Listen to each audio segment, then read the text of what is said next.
a la que la polimerasa trabaja es aproximadamente a 72 grados centígrados. Retomando un poco de lo que les comentaba hace poco, yo les indicaba que estos tres procesos se tienen que repetir de manera cíclica aproximadamente de 35 a 40 veces.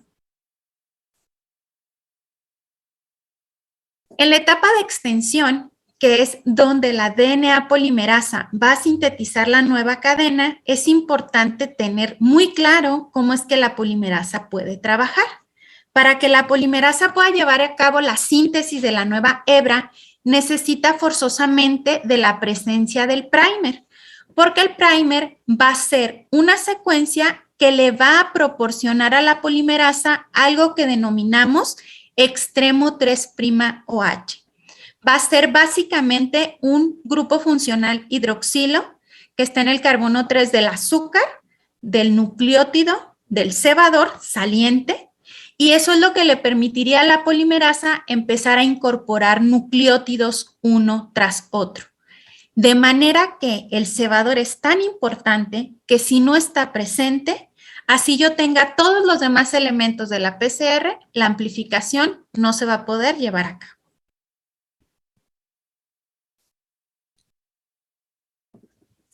Dada la plática que acabo de darles hace unos segundos, entonces creo que ya podemos definir muy claramente qué es un primer o un cebador. Los primers o cebadores son secuencias cortas de oligonucleótidos que van a ser utilizadas en la PCR para que se pueda llevar a cabo la amplificación o generación de múltiples copias de un DNA en particular que nos interese y que además van a delimitar la región a ser amplificada, es decir, van a decidir qué región en específico es la que se va a copiar muchas veces. Y para hacerlo, forzosamente, esos primers tienen que ser complementarios a la secuencia que se va a amplificar. Este es un ejemplo muy sencillito de cómo harían este trabajo los cebadores. Imaginen que la región que nos interesa amplificar es esta que está marcada aquí con azul intenso. Los cebadores entonces deberán colocarse en los extremos de esa región a amplificar para que cuando se lleve a cabo la PCR, toda esa región pueda ser cubierta, de manera que los cebadores van a flanquear o a delimitar la zona que será amplificada. En este esquema, después de llevarse a cabo la PCR, podemos ver que únicamente se amplifica la región a partir de la cual se unieron los primers y que las regiones posteriores a la unión de los primers no son amplificadas. Para que esto se lleve a cabo, como pueden notar, se tienen que utilizar dos cebadores distintos que reciben el nombre de cebador o primer sentido, también forward, o antisentido, denominado también reverse. Existen ciertas reglas para acomodar o posicionar los primers dentro de esta región de DNA. Y dentro de esas reglas, algunas sugerencias que se nos hacen es tratar de cuidar que los cebadores tengan entre sí una distancia de aproximadamente 150 a 500 pares de bases. Sin embargo, esta es una sugerencia, no es una restricción. Nosotros podemos hacer amplificaciones donde generemos productos mucho más grandes. Otra cosa importante a entender cuando hacemos diseño de primers es que hay que seguir cierto lenguaje. Y dentro de ese lenguaje y escritura de ese lenguaje hay una regla muy particular. Para cualquier análisis de secuencias de información genómica, de secuencias de primers, etcétera, siempre debemos reportar la secuencia de los mismos en la dirección 5', 3'. Para que eso quede más claro, posteriormente les voy a mostrar una diapositiva donde lo explico de manera mucho más puntual. ¿Por qué es importante hacer un buen diseño de primers o tener ciertas reglas a seguir mientras los construimos? Bueno, porque eso nos va a asegurar dos cosas de nuestra amplificación. La primera, y no me atrevo a decir que la más importante, pero medular, es que va a hacer que nuestra reacción de amplificación sea altamente específica. ¿A qué me refiero con esto? Bueno, a que nosotros sabemos que cuando tenemos una muestra, vamos a tener diferentes genes o diferentes porciones del genoma presentes en esa muestra.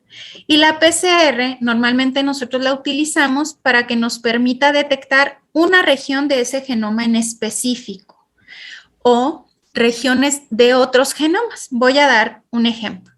Si yo quisiera detectar en un alimento que hay presencia de un patógeno como la salmonela, yo voy a monitorear ese alimento y voy a tratar de rastrear un gen en particular altamente específico de esa bacteria. Por ende, mi diseño debe ser tal que los primers reconozcan particularmente ese gen de la bacteria que yo estoy buscando y que no se peguen, por ejemplo, si estoy monitoreando pollo, alguna región del genoma del pollo. Tiene que ser altamente específico para el microorganismo que yo busco. Entonces, siguiendo ciertas reglas, yo voy a poder lograr esa exclusividad de los cebadores. Si yo no tuviera esa exclusividad, pasaría algo como lo que vemos en esta imagen de aquí, que yo generaría mi PCR y al momento de ver los resultados, posiblemente para el patógeno que yo busco, yo trataría de identificar este producto de amplificación, esta banda en específico. Pero si yo no fui lo sumamente cuidadosa al momento de diseñar los cebadores, podría tener otras señales de amplificación que conocemos como bandas no específicas, que serían productos de amplificación que darían unos resultados confusos para mí.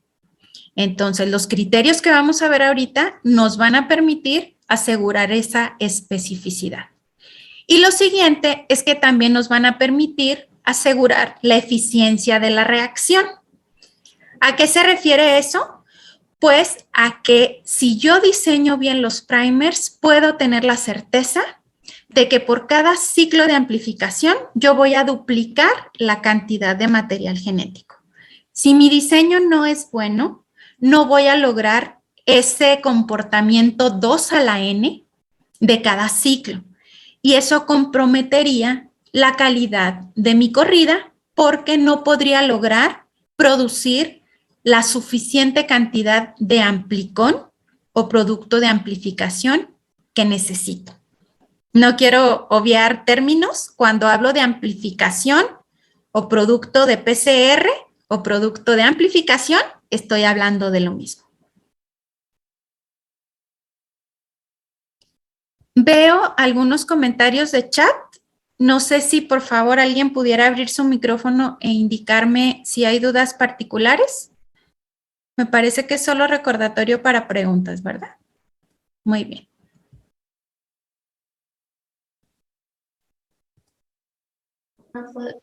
Ahora sí vamos a empezar a meternos en cosas un poquito más complejas, entonces necesito que prendan sus botones rojos y enfocarnos ahora sí en esto que están viendo aquí. Vamos a imaginar que vamos a amplificar de todo un genoma solamente esta región de aquí del DNA. Dijimos que el DNA es una molécula formada por dos cadenas que están fuertemente unidas entre sí por puentes de hidrógeno. Estas cadenas nosotros sabemos que tienen la característica de tener polaridades distintas o de ser antiparalelas. ¿A qué se refiere eso? A que una va a correr en sentido 5', 3' y la otra en dirección 3', 5'. Pues bien, nosotros vamos a necesitar dos cebadores, uno sentido y otro antisentido, porque cada uno de ellos se va a pegar a una de esas dos cadenas. Y yo les indicaba que estos cebadores van a tener una secuencia complementaria al DNA que se intenta amplificar. Entonces, tratemos de verlo aquí. Empecemos por el primer sentido. El primer sentido se denomina así porque corre en la dirección en la que nosotros leemos de manera convencional el DNA. Nosotros para leer el DNA, como lo hacemos con cualquier texto, siempre partimos de izquierda a derecha, ¿cierto? Ok. En las lecturas de DNA, nosotros siempre tratamos de leer en dirección 5', 3', porque ese es el sentido en el que avanza la DNA polimerasa. La DNA polimerasa siempre sintetiza en ese sentido. Entonces, si se fijan, el primer sentido se llama así porque va en dirección 5', 3', de izquierda a derecha.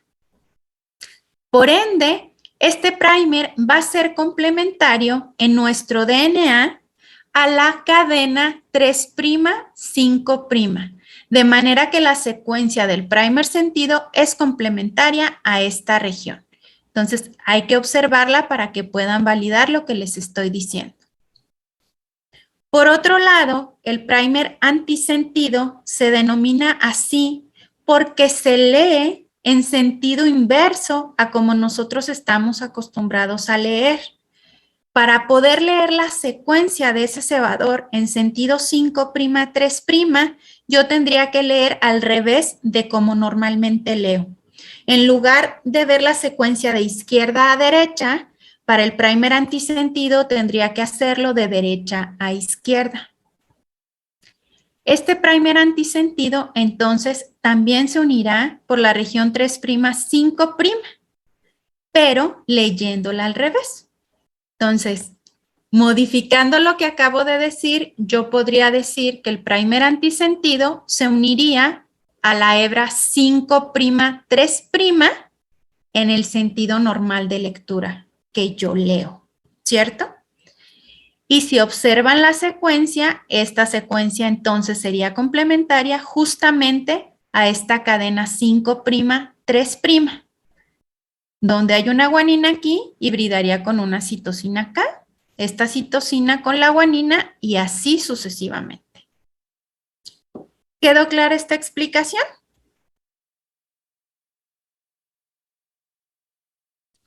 Para confirmar que sí haya quedado claro, vamos a verlo de manera un poquito más aterrizada. Esta es una región de DNA muy corta para fines didácticos. Casi nunca vamos a amplificar regiones de este tamañito, pero bueno. Lo primero que dijimos que tiene que pasar en una PCR es que vamos a aplicar calor, aproximadamente de 94 a 95 grados centígrados, para que las dos hebras de DNA se puedan separar. Y es lo que están viendo aquí. Ya vimos la separación de la cadena 5', 3', de la 3', 5', porque ya se rompieron los puentes de hidrógeno. Luego dijimos que lo siguiente en pasar es que teníamos que descender la temperatura hasta algo que se llama temperatura de alineamiento, que va a ser la temperatura a la cual los primers van a hibridar con las respectivas cadenas. Aquí podemos ver entonces que el primer sentido se unió a la cadena 3', 5', y que el primer antisentido se unió a la cadena 5', 3'.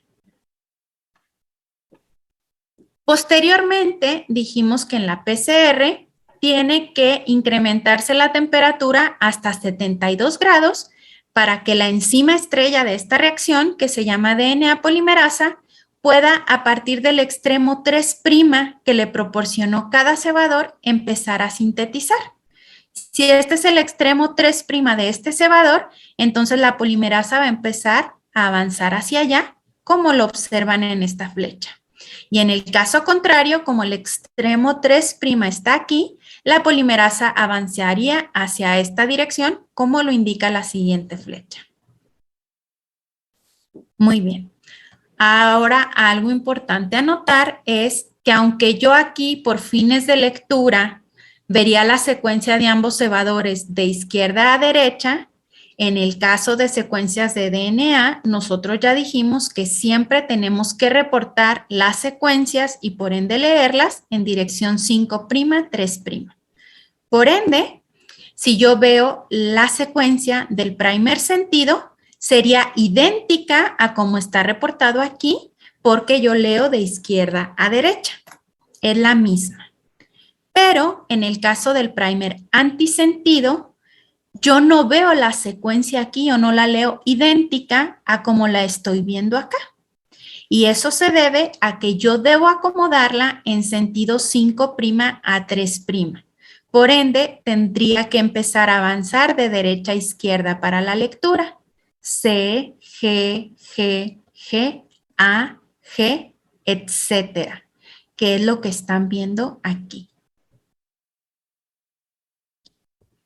Muy bien. Si ya todo este desorden de cadenas y polaridades está siendo claro, vamos a sumarle un poquito el nivel de complejidad.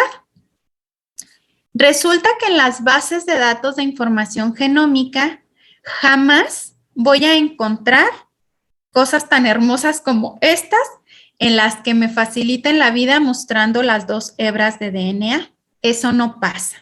En las bases de datos siempre me van a proporcionar una única cadena. ¿Por qué? Pues porque sería redundante ponerme las 2 si yo ya sé que una es complementaria a la otra. Y la que siempre me van a reportar es la que corre en sentido, es decir, la que va en dirección 5', 3'.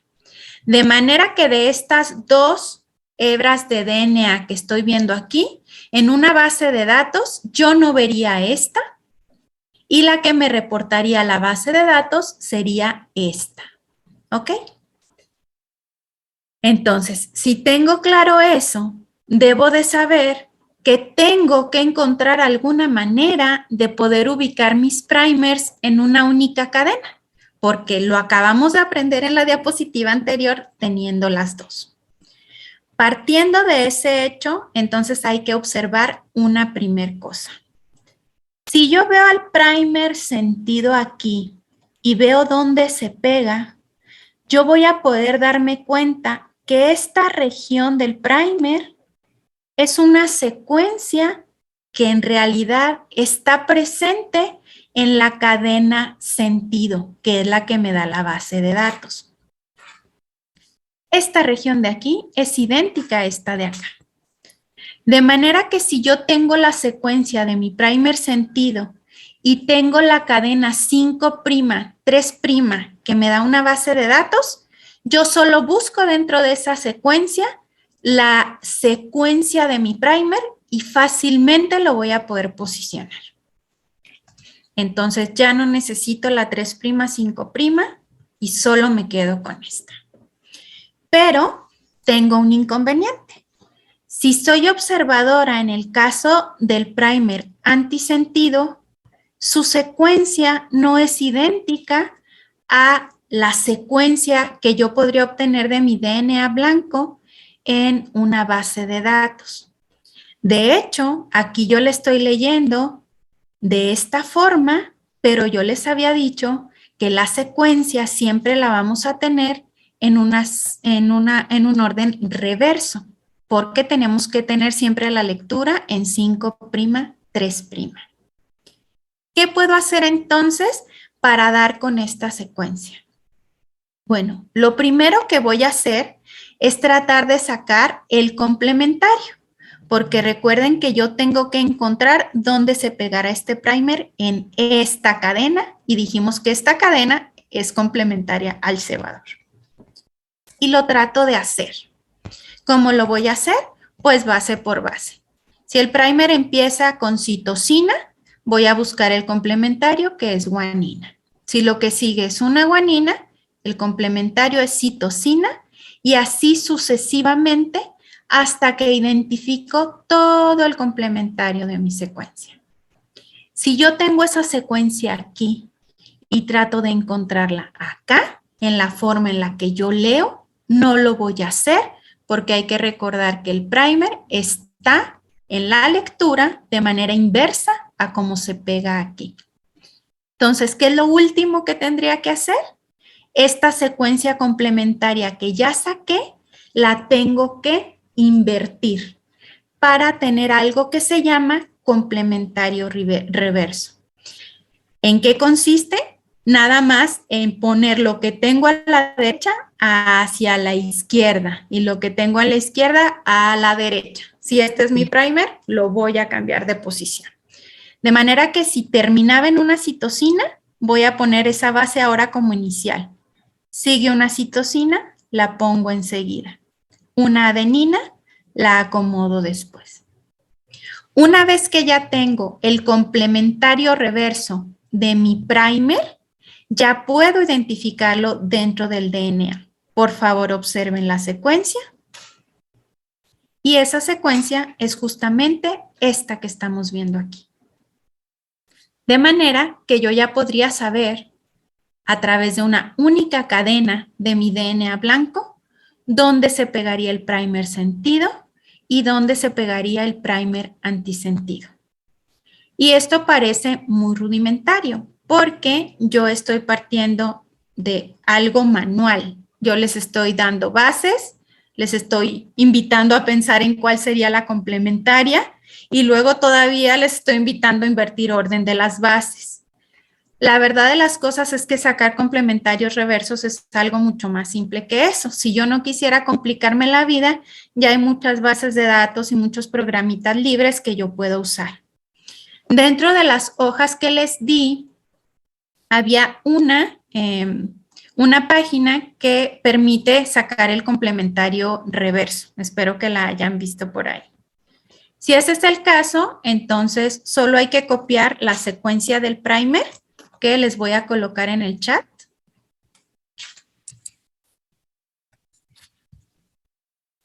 Por favor, cópienla. Yo voy a volver a copiarla. Y luego nos vamos a desplazar a los recursos que les compartí.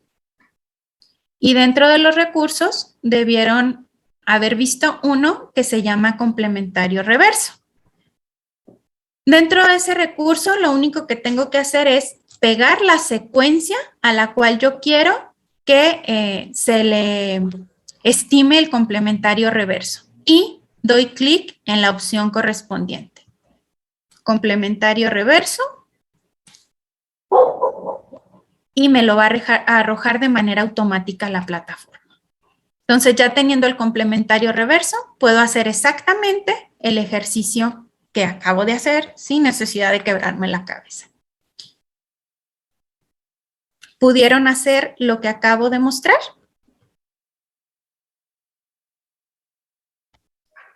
Yo sí.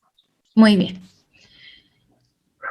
Para ver si somos capaces de hacer esto que acabamos de ver y empezar a sumarnos al desarrollo de cebadores y evaluación en plataformas, vamos a realizar entonces el primer ejercicio para aterrizar varias cosas de la información que les acabo de dar. Entonces, le agradecería, por favor, a una persona voluntaria que me lea, por favor, el primer inciso del ejercicio 1.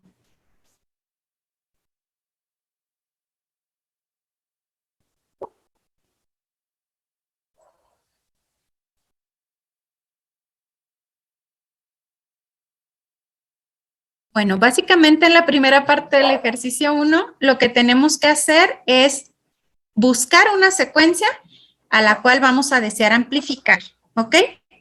Para eso, les pediría, por favor, acceder al recurso del NCBI que se denomina Nucleotide y para hacerlo tienen que acceder a esta dirección electrónica. Recuerden que las ligas directas las tienen en el PDF que les compartimos al inicio del taller. Una disculpa si te molesto nuevamente, Estrella, pero hay más participantes que se acaban de sumar. Si pudieran nuevamente compartirlo en el chat, sería excelente.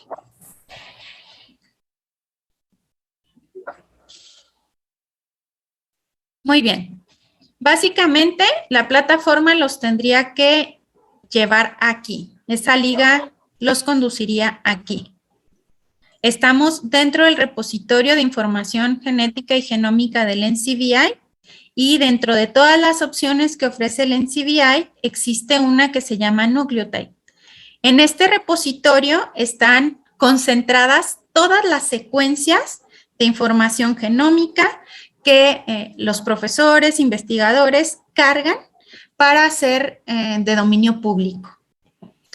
Y dentro de ese repositorio yo puedo hacer aquí búsquedas. Existen muchas formas de hacer búsquedas. Yo puedo poner el nombre del gen que estoy buscando, el nombre de la proteína para la que codifica, puedo poner el nombre del autor que generó la secuencia y una forma muy fácil es poner algo que conocemos como número de acceso. El número de acceso es un identificador particular que tiene cada secuencia y nos permite llegar directamente a ella. Para mí la manera más fácil de buscar siempre es por el número de acceso. Y es lo que les proporcioné en las instrucciones del ejercicio 1. Entonces, solo tendríamos que dar clic ahí y una vez que ya estamos ahí, dar la opción de buscar para que empiece a rastrearnos la secuencia con este código de identificación. Si ya le dieron clic, les debió aparecer algo como esto. Este es un desplegado que nos da toda la información que estamos buscando. Por lo pronto vamos a ponerle nombre a las cosas. La secuencia que yo les pedí que buscaran corresponde a un RNA mensajero que codifica para una proteína que se llama metionina sulfoxidorreductasa A. Y luego por ahí decimos que todos hacemos trampa. Esta es una proteína que yo trabajé durante mi tesis doctoral, entonces es una de mis secuencias favoritas y por eso la uso. Yo me especialicé en bovinos, por ende, esta proteína que vamos a trabajar en este taller se aisló de Bos taurus, es decir, de vaca. Una vez que ya estamos ahí, lo que me interesa en este primer momento que identifiquen de la plataforma es la secuencia de ese RNA mensajero. Y para obtener la secuencia de manera rápida, le vamos a dar clic en esta opción que aparece en el extremo izquierdo, que se llama FASTA.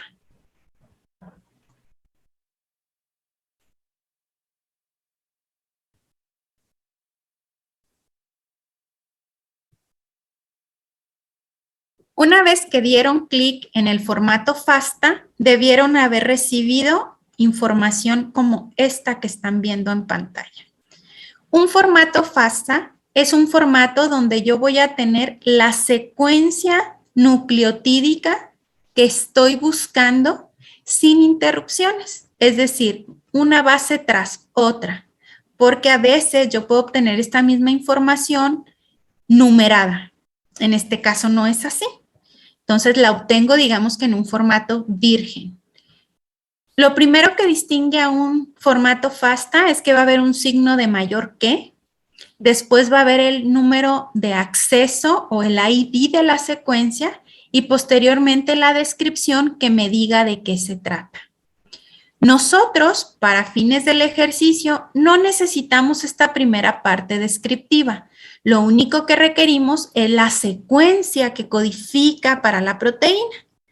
Por ende, vamos a copiar y pegar únicamente esa región que está ahí. Una vez que ya la copien, lo siguiente que van a hacer es que van a abrir, por favor, un Word simple y la van a pegar. En este primer ejercicio lo que estamos tratando de hacer es ver si quedó claro el concepto de primer, sentido y sentido y cómo se pueden buscar a partir de una cadena 5', 3' de material genético. Entonces, esto que copiaron y pegaron en el Word corresponde a toda esa cadena 5', 3'. Lo siguiente que van a tener que hacer es emular lo que yo ya hice previamente. Van a tratar de identificar en esa región dónde se pega el primer sentido y dónde se pega el primer antisentido. Esto va a ser el equivalente a mi Word. No pegué toda la secuencia porque si no, no se alcanzaba a ver, pero pegué la región importante donde se unen los cebadores. Entonces, solo para ver si queda claro, necesito por favor que abran micrófonos para participar. Si yo tuviera que buscar el primer sentido dentro de esta secuencia, ¿lo puedo buscar directamente o tendría que hacer alguna conversión de esta secuencia? ¿Quién me responde?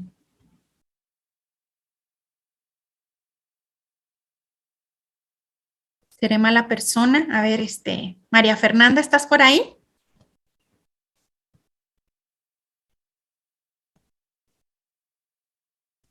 ¿No? ¿Sofi? ¿Sofi Greco? ¿Tendría que hacerle algo a esa secuencia o la puedo buscar directamente aquí? Puede ser Se directo. puede buscar directo, ¿no? Exacto, aquí lo vamos a hacer directo. Les pedí pegarlo en Word porque Word tiene ciertas bondades. Si yo doy control F, habilito algo que se llama opción buscar. Si pego esta secuencia aquí, Word de inmediato me va a iluminar en esta secuencia de acá dónde estaría el primer. Entonces ahí lo encontraría fácil. Pero en el caso del primer reverso, yo tendría que hacer algo. ¿Quién me recuerda qué es ese algo que tengo que hacer?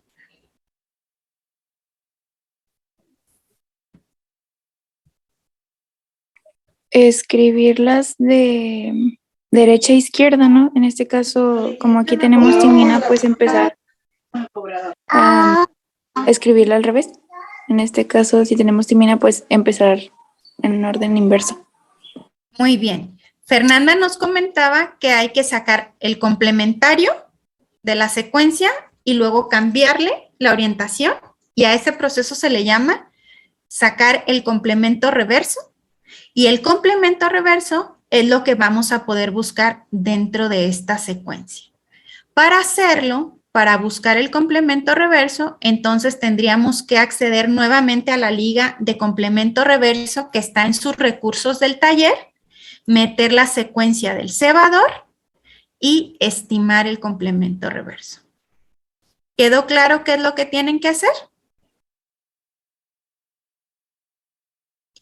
Les voy a dar un par de minutitos para hacerlo y agradecería por favor en el menú de participantes que vayan dejando su mano levantada como si quisieran hacer una pregunta a aquellas personas que ya hayan terminado para poder medir en tiempos cómo vamos. ¿Les parece? Sí, está bien. Sí. Excelente.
Disculpe, tiene el micrófono apagado.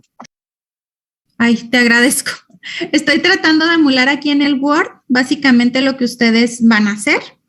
Y lo que hice fue únicamente seleccionar la secuencia del primer. Luego di control F, que me habilitó en el panel de navegación la opción de buscar. Y después en automático Word me detectó dentro de mi secuencia de interés dónde estaba posicionado el primer. Ya nada más de acuerdo a las instrucciones para tener mayor control, pues nos pide por ahí colorear esa región en particular de un tono verde. Y ya lo coloreo. En el caso de la secuencia reversa, pues estamos en problemas porque aquí hay que sacar el complementario reverso para poder trabajar. Entonces tendríamos que copiarlo.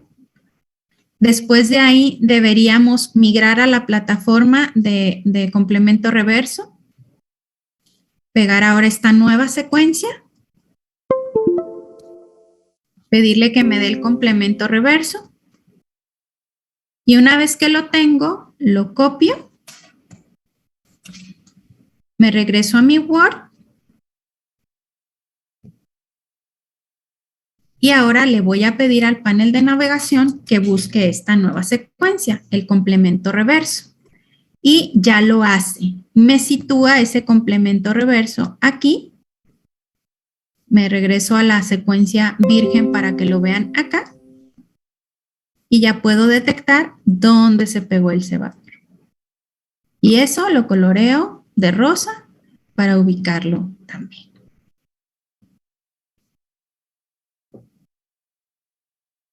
Veo que no han terminado todos. Por ahí habían levantado algunos la manita. Les doy algunos minutitos más para los que faltan. Ok, ya van 4 personas que han terminado. 5 personas de 144.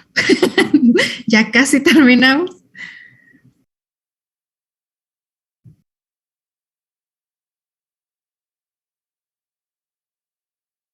Muy bien. Al parecer ya todos estamos terminando. Entonces, ¿qué debieron haber logrado para los que todavía lo están haciendo? Algo como esto de aquí. Debieron haber identificado que el primer sentido se pegaba en esta parte, el primer antisentido en esta partecita de aquí y por Word pudimos haber utilizado la opción de contar palabras para seleccionar de aquí a acá y que eso nos permitiera estimar más o menos el tamaño del amplicón o del producto de amplificación. Lo único que se amplificaría si yo hiciera una PCR con estos primers que tengo aquí es la región delimitada entre lo verde y lo rosa, de manera que todo lo que está antes y todo lo que está después no se amplificaría. Y este producto de amplificación tendría una longitud de 200 pares de bases. En la versión antigua de las cosas, otra manera de saber la longitud a través de un procesador de texto, pues sería contar base por base, y eso está terrible.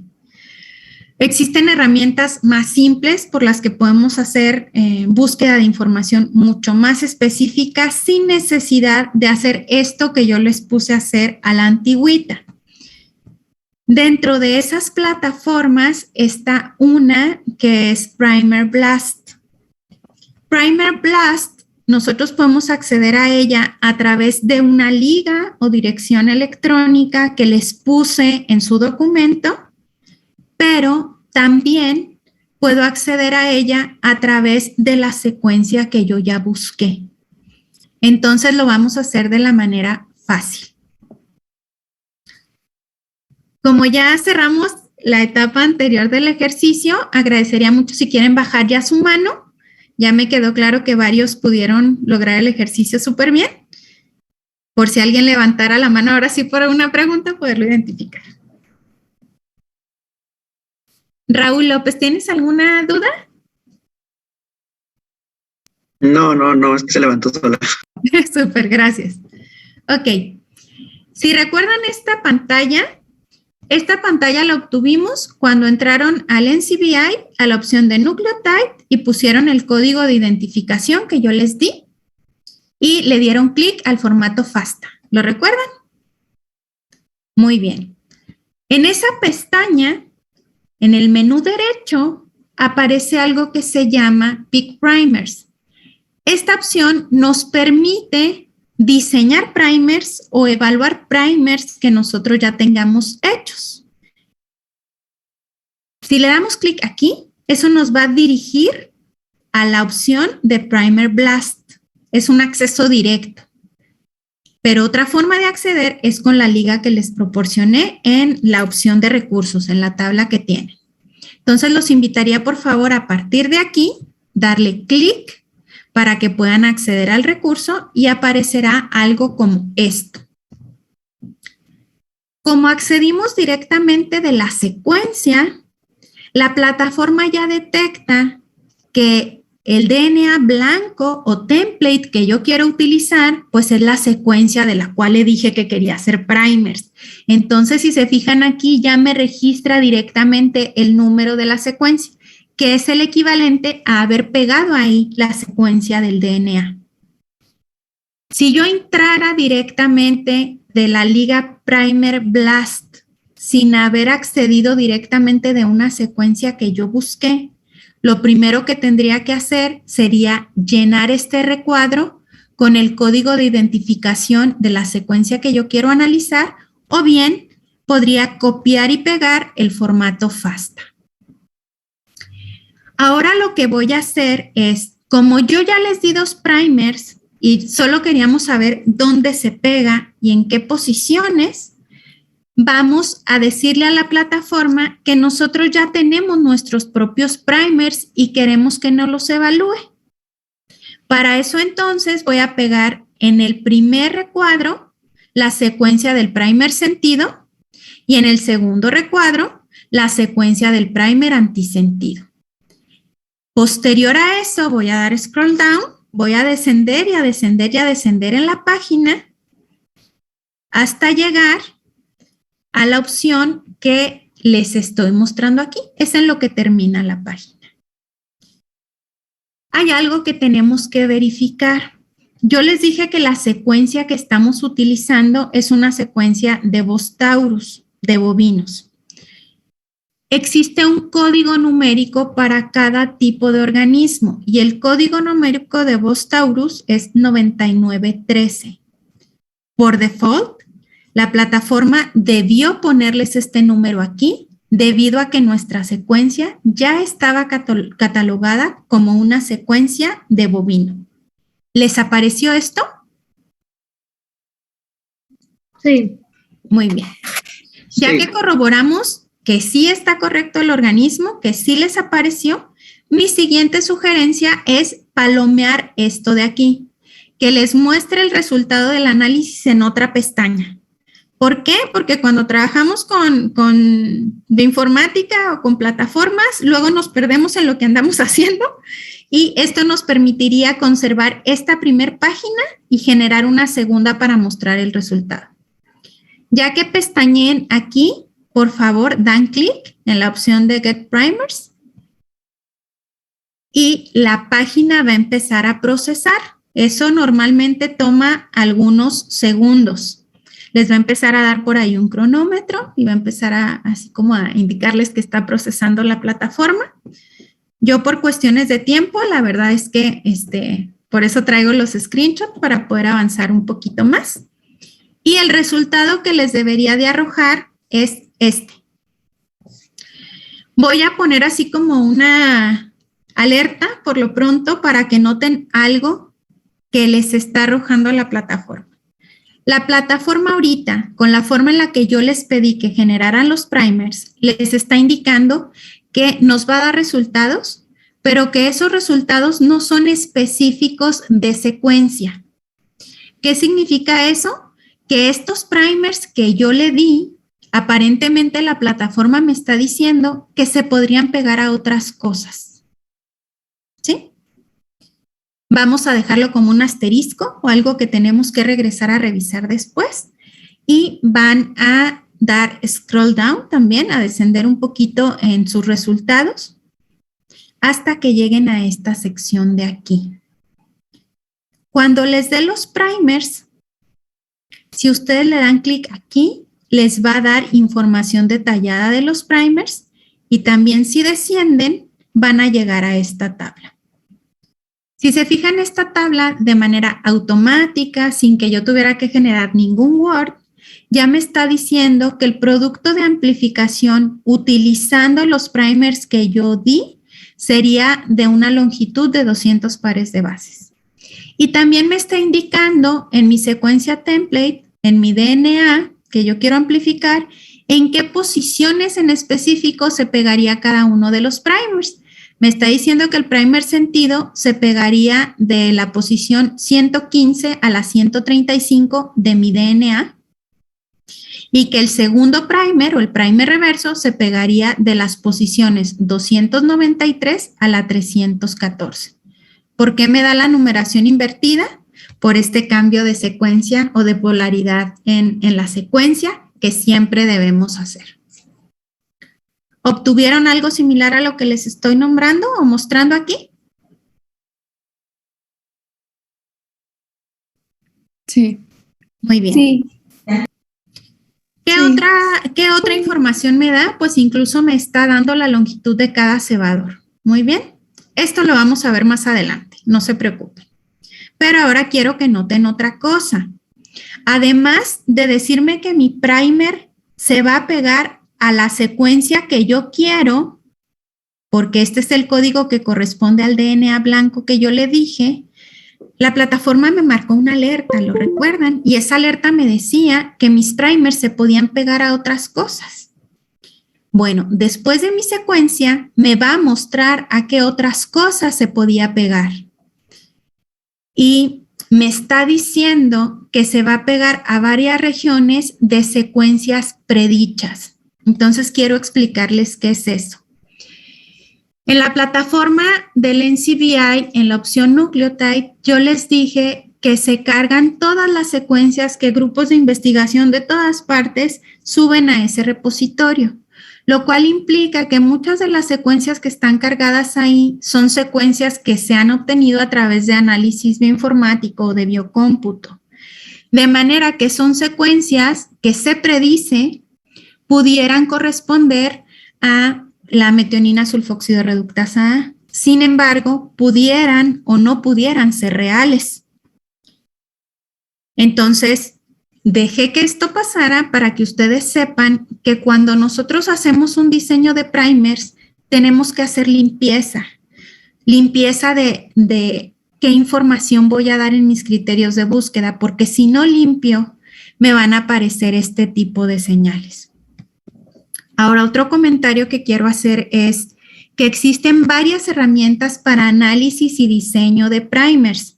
Muchas de ellas son independientes del NCBI. Por ejemplo, una muy famosa se llama Primer 3.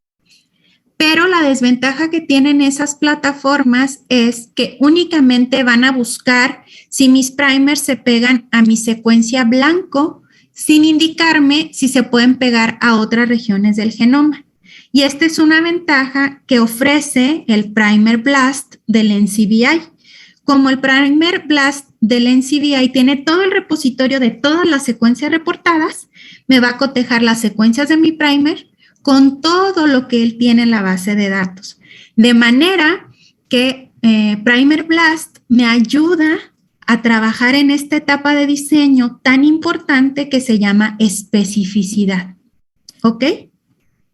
La verdad, yo lo llevé hasta acá de manera intencional, únicamente para que vieran que una de las bondades de Primer Blast es justamente esta, que me va a indicar cuando el primer esté pegando en otras secuencias que a mí no me interesan.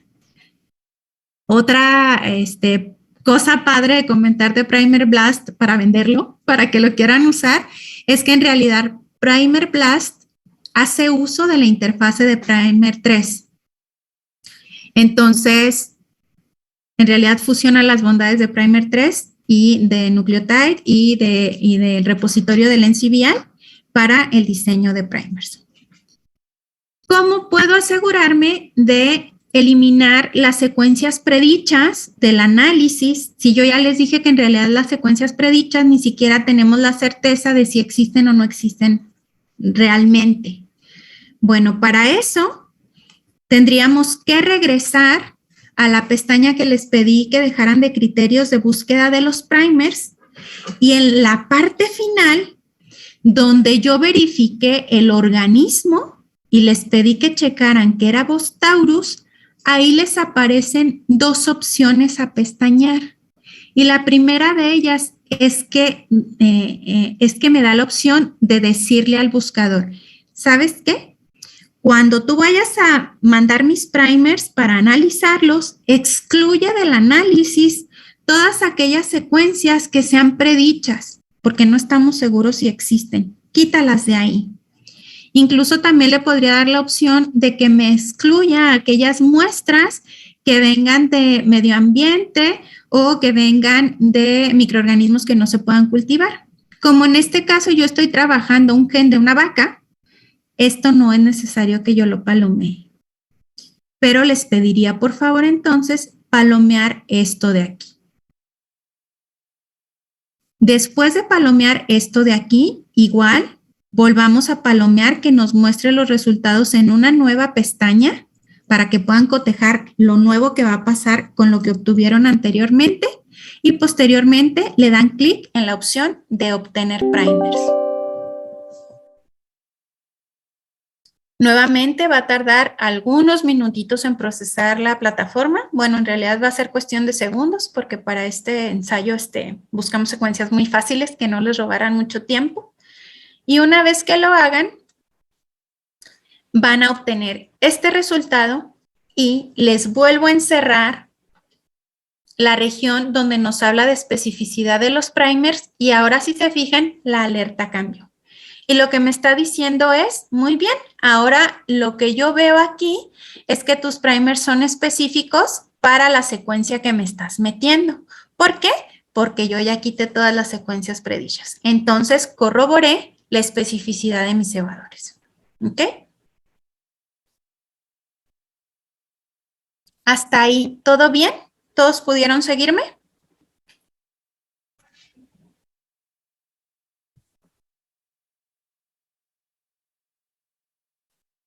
Muy bien.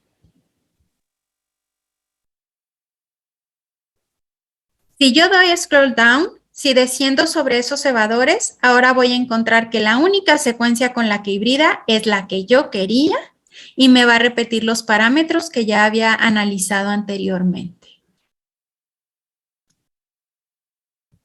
Hasta aquí ya vimos lo más sencillo de los conceptos de diseño de primers y cómo poder analizar un primer a través de la plataforma de Primer Blast.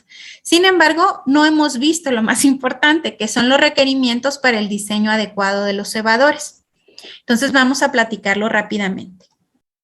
Cuando yo soy la que tiene que hacer un cebador y no es que alguien me lo dé, como fue el caso anterior, tengo que conocer perfectamente bien estos criterios para hacer un diseño óptimo. Dentro de los primeros criterios, uno de los más importantes es el de la longitud de los cebadores, ya que esa longitud va a determinar si la amplificación va a ser buena o no. Normalmente se dice que un buen cebador tiene que tener una longitud aproximada de entre 18 a 24 nucleótidos.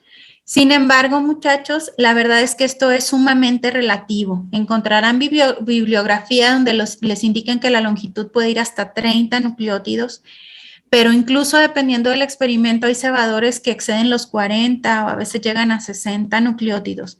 Dependiendo del experimento, varía esta longitud, pero por convención sabemos que los nucleótidos deben de ser pequeños.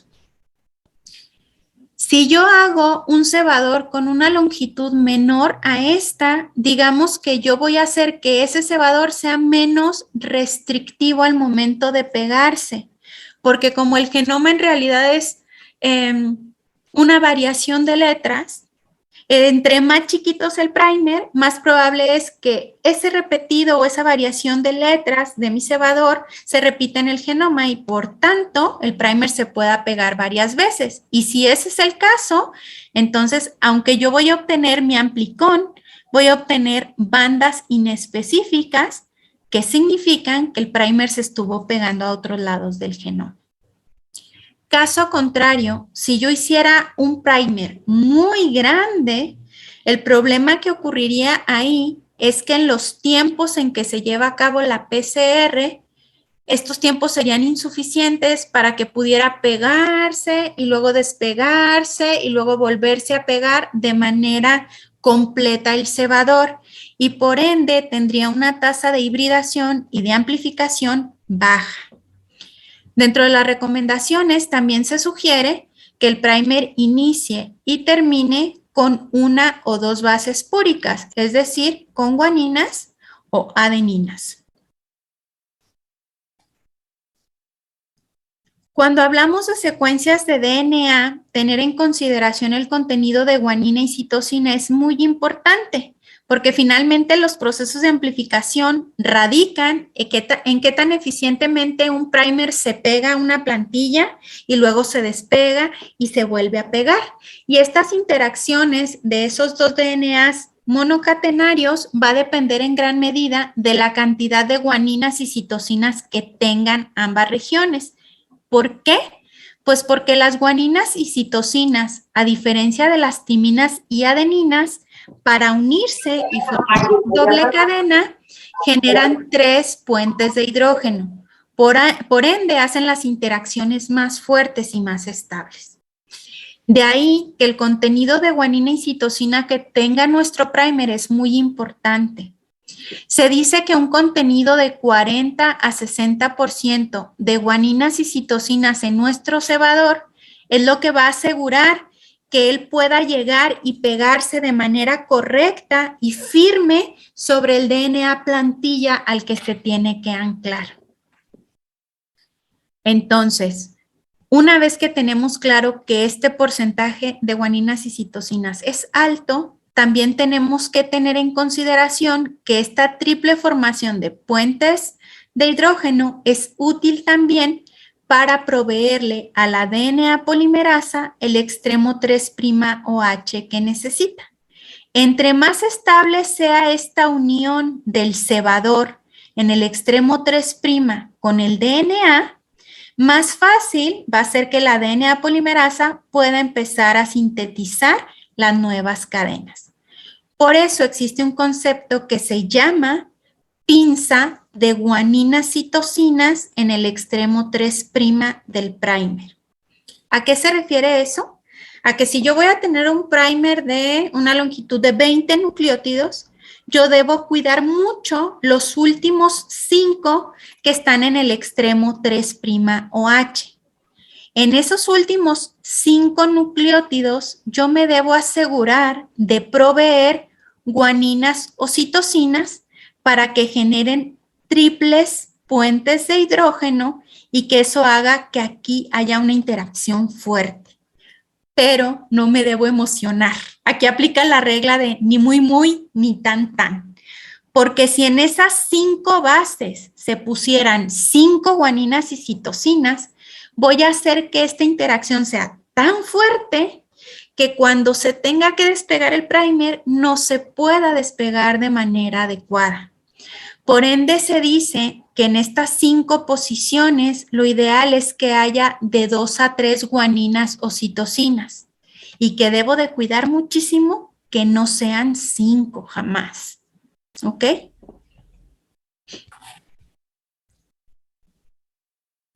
Otro criterio importante es la melting temperature o temperatura de fusión de los primers.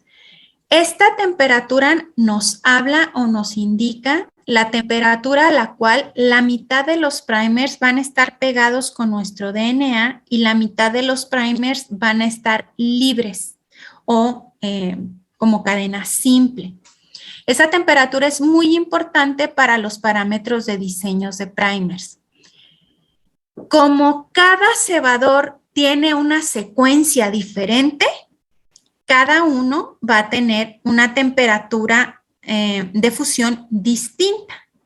Y lo que se pide cuando diseñamos el primer sentido y el antisentido es cuidar que la diferencia de TMs entre ambos primers no sea mayor de 5 grados.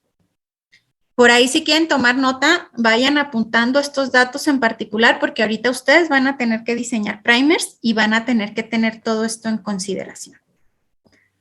Se dice que el rango ideal para estas TMs va de 50 a 60 grados centígrados. Entonces, si mi primer sentido tiene una TM de 50 grados, mi primer antisentido tiene que tener como TM a lo máximo una temperatura de 55 para respetar que no haya más de 5 grados de diferencia.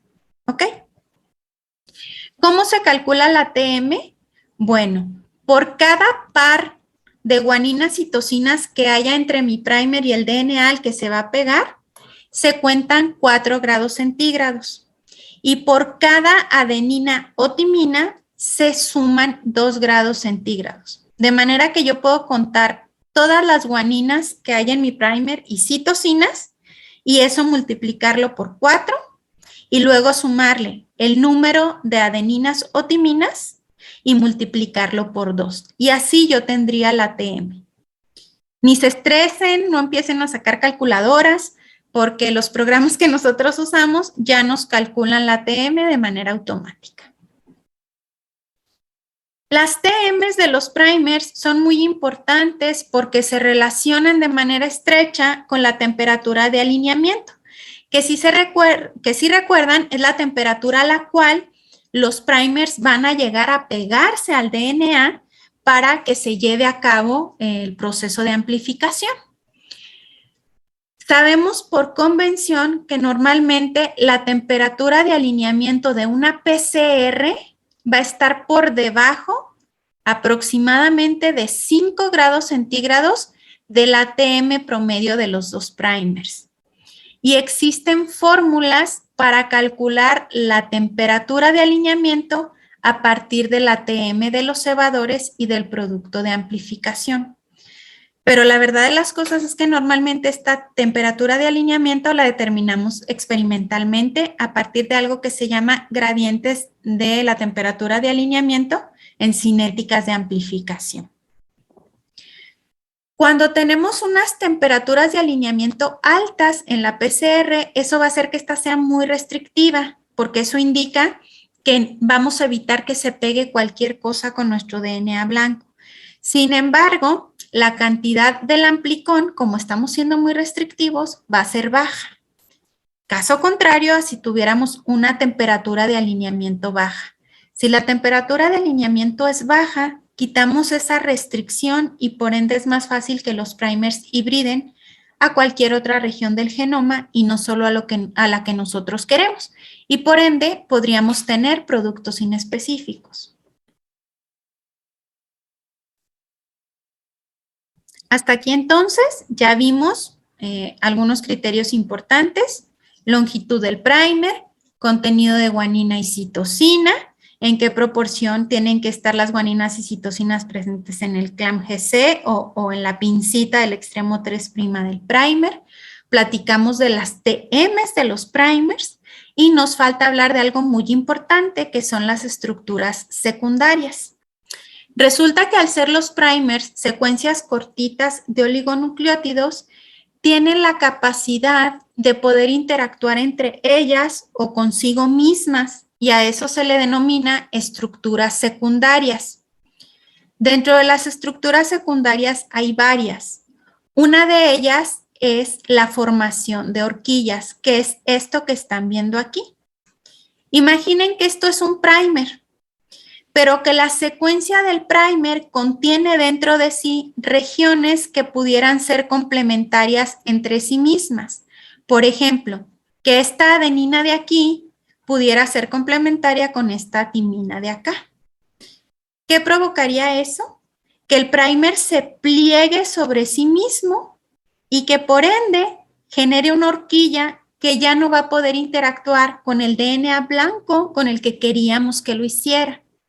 Por ende, la formación de horquillas es algo malo que debemos evitar en el diseño de primers. Ahora, es muy poco probable que no haya formación de horquillas. Sin embargo, hay que ver a qué temperatura se van a formar, porque si esas temperaturas no afectan en la PCR, posiblemente esas horquillas no se formen. De manera que, si esta horquilla tiene una TM baja, eso significa que si yo la meto a una PCR y la PCR va a subir a 95 grados y luego va a estar a 50 y luego a 72, a temperaturas muy altas, eso significa que se va a requerir muy poca energía para romper estos puentes de hidrógeno y que durante la PCR en realidad esta horquilla no va a estar presente.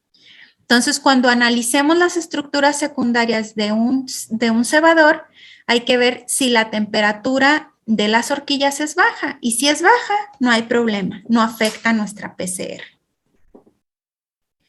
Se sugiere que entonces las TM, en caso de haber horquillas, sean muy bajo, y al hablar de muy bajo es que no sea mayor a la temperatura de alineamiento para que se pueda llevar a cabo la amplificación. Lamentablemente, las horquillas no son la única estructura secundaria que pudiera existir. También existen, además de ella, otras posibles combinaciones. Podría pasar que un primer se una consigo mismo para formar algo que se llama homodímero de primer. Podría pasar que un primer sentido se una al primer antisentido para formar algo que se llama heterodímero de primer, es decir, un dímero por dos primers distintos. Y finalmente podría pasar que los primers se alineen entre sí, como están viendo aquí, para dar lugar a regiones que la DNA polimerasa podría reconocer y empezar a amplificar aquí. ¿Cuál es la desventaja de que todo esto que les acabo de mencionar ocurra? Pues que los primers que inicialmente estaban diseñados para pegarse a un DNA blanco, en lugar de pegarse a él, se van a empezar a pegar entre sí, lo cual va a hacer que nuestra amplificación sea muy poco efectiva. Ahora, para determinar qué tan grave es la formación de estas estructuras secundarias, homodímeros, heterodímeros, alineamientos entre primers e incluso la formación de horquillas, normalmente nosotros revisamos un criterio termodinámico que se llama energía libre de Gibbs. Para todos aquellos que han llevado termodinámica, existen reglas muy simples, ¿no? Por ahí decimos que cuando existe una energía libre de Gibbs de valor negativo, podemos asumir que las reacciones van a ocurrir de manera espontánea. Es decir, si el delta G de estos dímeros o estas estructuras secundarias es muy negativo, yo podría asumir que van a estar presentes en mi PCR. Pero dependiendo de qué tan negativo o no negativo sea, puedo hacer ciertas diferenciaciones. Entre menos negativo sea el delta G, es decir, entre más cercano sea a 0, yo puedo decir que es menos probable que esa estructura secundaria se forme. Y hay un criterio base que utilizamos. Normalmente decimos que cuando la delta G es más negativa de menos 3.5, es decir, menos 4, menos 8, menos 10, es más probable que se formen las horquillas y por ende se nos sugiere descartar. Este criterio es muy restrictivo. La verdad es que si el valor del delta G es negativo pero pequeño, podemos considerar utilizar los primers. Hasta aquí, ¿quedaron claros los criterios de análisis de los cebadores?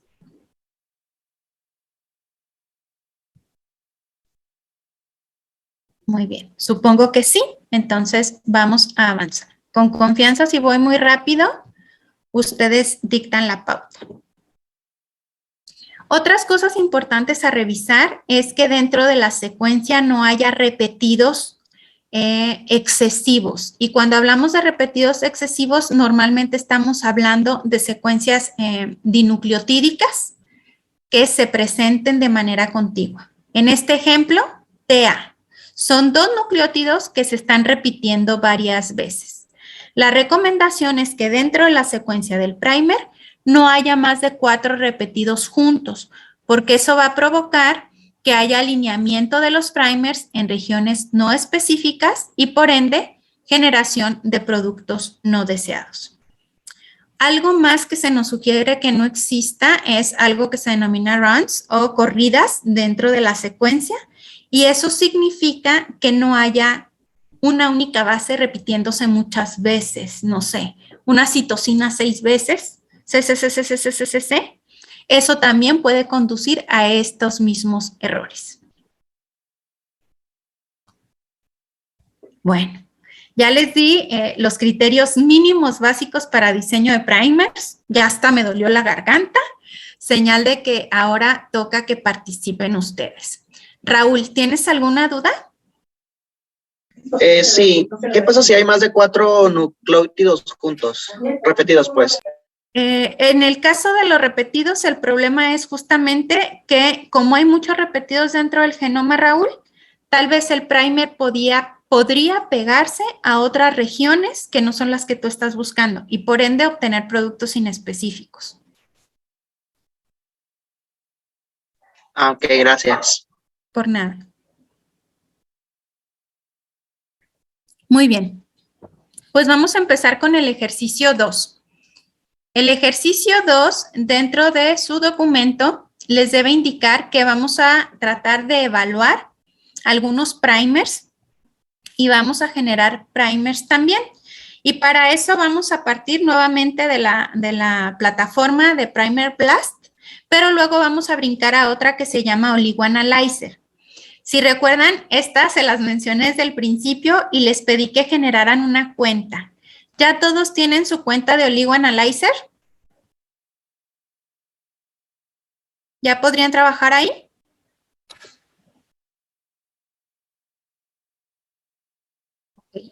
Si no hay un grito desesperado, quiero asumir que sí, todos ya tenemos todo en orden.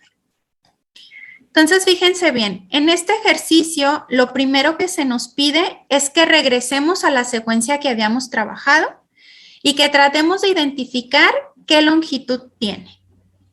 Para eso, con llegar a la opción de Nucleotide, poner nuestro código de acceso y ver el resultado que arroja, ustedes ya deberían tener este resultado que está aquí.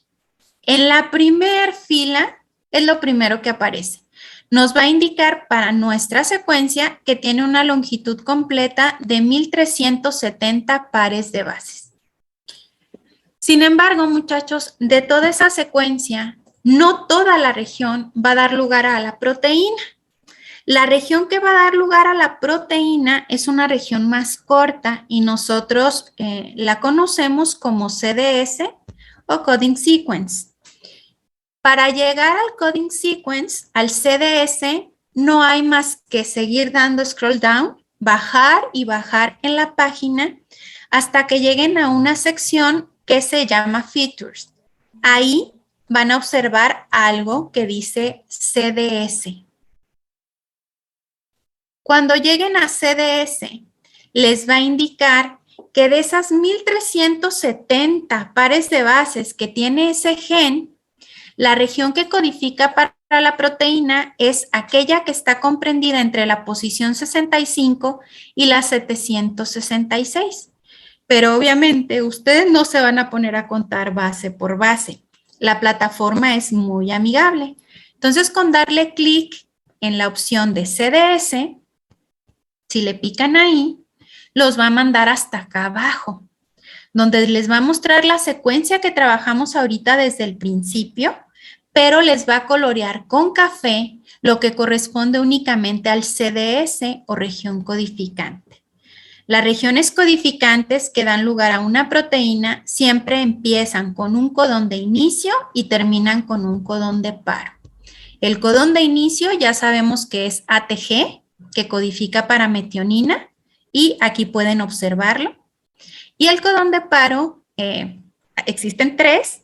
Uno de ellos es UAA, que como aquí estamos hablando en lenguaje DNA, supliríamos la U por T y tendría que ser TAA, que es lo que estamos observando aquí abajo.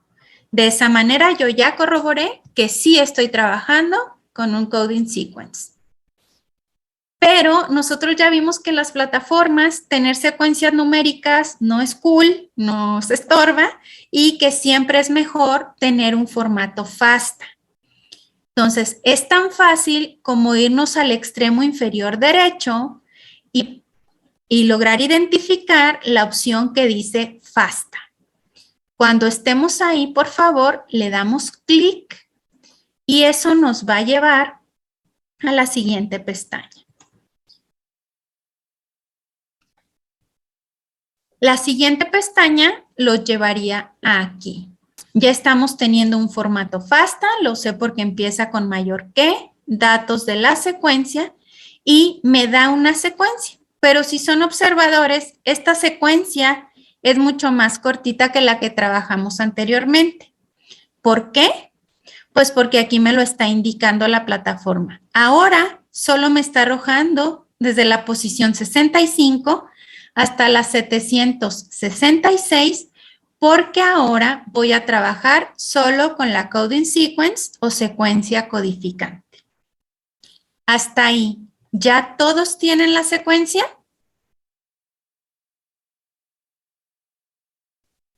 Dios.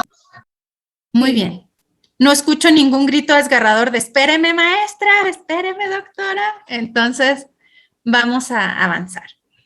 Vamos a tratar de diseñar primers o de analizar primers. Para eso entonces ya supimos que hay una ruta directa que es primers y nada más doy clic ahí. Si yo doy clic, entonces me va a llevar acá y fíjense, me está reportando nuevamente el mismo código numérico que yo le había dado desde el principio, pero ahora me está diciendo, de toda esta secuencia que tú tienes aquí, yo voy a restringir la región que vas a amplificar. Y tus primers, por ejemplo, tu primer sentido ahora se va a poder pegar solo desde la posición 65 hacia adelante y tu primer sentido se va a pegar solo de la posición 766 hacia atrás. ¿Qué significa eso? Que yo le voy a pedir que me haga primers, pero que esos primers solo se peguen a la región que corresponde a la secuencia codificante. Una vez que eso ya pasó, ya delimité la región que quiero amplificar. Perdón, se adelantó un poco. Entonces ya nada más le voy a dar a la opción de obtener cebadores. Cuando yo le dé a esa opción, lo primero que tengo que observar es que me va a marcar con una barra gris en una representación gráfica todo el genoma o toda la secuencia más bien que da lugar al gen MSRA. Pero de toda esa secuencia, ahora me está delimitando únicamente como templado lo que vemos restringido por estas pequeñas barritas rojas, es decir, desde la posición 65 y hasta la posición 766. Y me dice, yo generé primers que quepan o que se peguen solo en esta franja roja.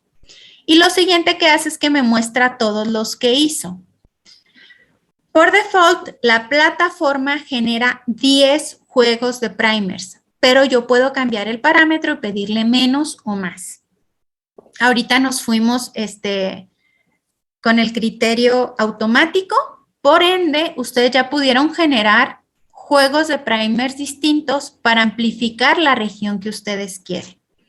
Si yo me posiciono en cada primer, yo voy a poder ver características específicas de cada uno, sus TMs, su longitud, su porcentaje de guaninas y citosinas y la secuencia. Pero si quiero ver incluso información más detallada, yo le doy clic aquí en detalles o puedo dar scroll down y descender sobre esa página hasta llegar a este tipo de tablas. Me voy a enfocar en el primer 1 y me dice, mira, el primer juego de primers que yo te generé va a generar un amplicón de 174 pares de bases. Se va a pegar en el templado que tú me pediste entre estas dos posiciones de aquí para el primer sentido y estas posiciones de acá para el primer antisentido. ¿Quieres evaluar qué tan buenos son tus primers? Te doy la información.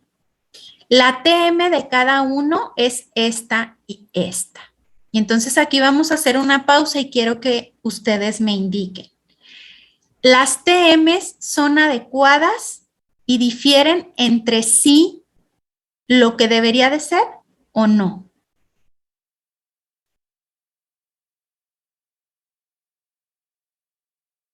¿Alguien se acuerda?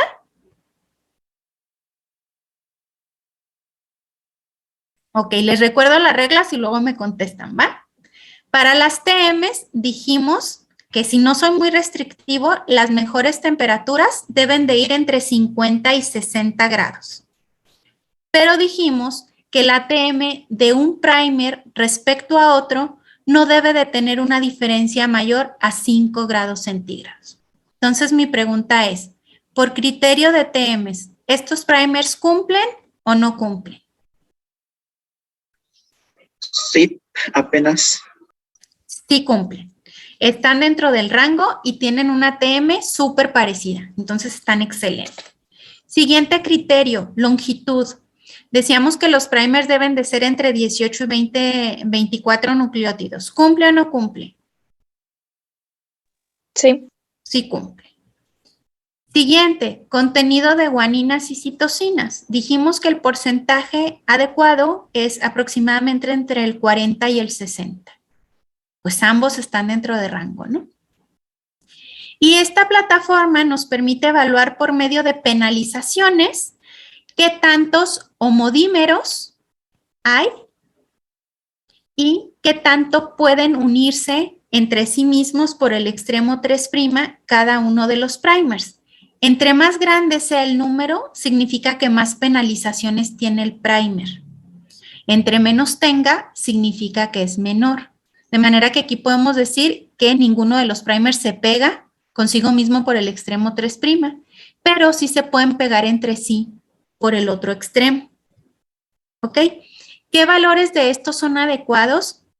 Se dice que entre más pequeño mejor, pero un número 8 aquí ya es como para que se te caiga el pelo del susto, ya no es muy adecuado, o sea que normalmente números 3 y 4, penalizaciones 3 y 4 son buenas.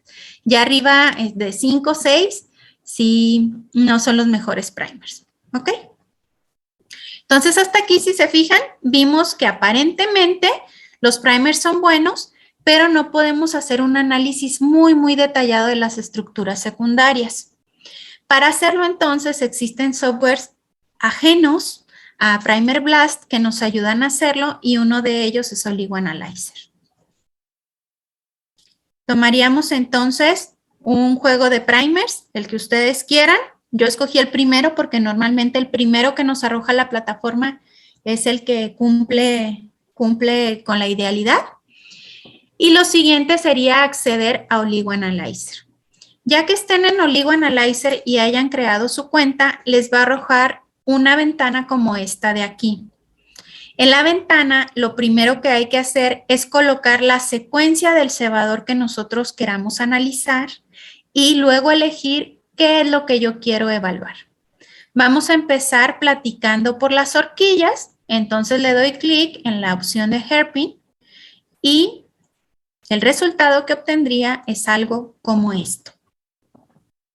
Lo primero que me va a dar son las imágenes de todas las posibles horquillas que podría presentar mi cebador. Y luego me va a dar datos como el delta G y la TM. Si recuerdan, dijimos que en el caso de la delta G, para asumir que la reacción va a ocurrir, el delta G tendría que ser negativo. Y aquí todos los delta G son positivos. Entonces, esta formación de horquillas no sería algo espontáneo. Lo siguiente que dijimos que valdría la pena revisar eran las TMs, porque dijimos que las TMs bajas nos indicarían que en la PCR pues no se formarían porque se romperían rápidamente las estructuras internas que se formaran. Y dijimos que la TM debe de ser menor a la temperatura de alineamiento. Si recuerdan, las temperaturas de alineamiento en las PCR rondan entre los 50 y tantos y 60 y tantos grados centígrados. Estas TMs son muy inferiores. Por ende, podemos concluir que estas horquillas en realidad no representarían un problema, ni siquiera tal vez ocurran durante nuestra reacción de PCR. Siguientes cosas importantes a analizar en una horquilla sería ver su estructura. Si ustedes le dan clic a la imagen, les va a hacer un zoom in y ustedes van a poderla ver maximizada.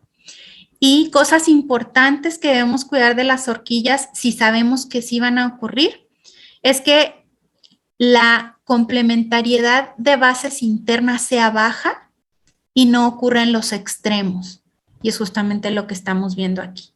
No está ocurriendo en los extremos y solo dos bases están hibridando entre ellas mismas. Por ende, podemos decir que por la parte de horquillas para este cebador no hay problema. Ahora, en el caso de formación de homodímeros o heterodímeros están las opciones aquí. Homodímeros y heterodímeros. Si le doy clic a la opción de heterodímeros a partir de la secuencia que yo ya tenía, me va a desplegar una nueva ventana OligoAnalyzer. Esta segunda ventana es para que yo ponga el segundo cebador que quiero analizar. Si aquí puse mi primer sentido, entonces aquí deberé poner mi primer antisentido. Y luego le doy clic para que calcule la probabilidad o posibilidad de ocurrencia de esos heterodímeros. Una vez que le doy clic, me va a lanzar una vista como esta. Lo primero que me va a mostrar es algo que se denomina delta G máximo. Y ese delta G máximo representa la energía libre de Gibbs que describe si los dos primers fueran totalmente complementarios entre sí y pegaran o hibridaran en todas sus bases. Si eso fuera real, existiría un delta G negativo alto de menos 38.37 kilocalorías por mol. Pero este delta G máximo es un delta G hipotético. Y luego me dice, si esta fuera tu referencia, yo te estoy mostrando todos los posibles heterodímeros que se podrían formar para esos dos primers y te voy a rankear del más peligroso al menos peligroso. Es decir, nos va a desplegar la plataforma del delta G más negativo al menos negativo. Si recuerdan, yo les dije que si somos muy estrictos en el criterio de selección, valores que sean más negativos de menos 3.5 como delta G serían primers que debemos discriminar si somos muy estrictos. Pero la verdad de las cosas es que estos delta G que estamos viendo son pequeños. Y si los comparamos con el delta G máximo, esto nos indicaría que en realidad si nos generan problemas, serían problemas mínimos. Aquí van a ver entre cada uno de los heterodímeros que está analizando que se van a ver barras continuas y barras discontinuas. Las barras continuas son lo que la plataforma detecta como las posibles interacciones entre bases contiguas que van a determinar este valor de delta G. Y las que vemos como puntos son interacciones que podrían ocurrir, pero que no impactan de manera directa en el cálculo del delta G. ¿Alguna duda respecto a cómo interpretar los resultados de heterodímeros en el caso de OligoAnalyzer?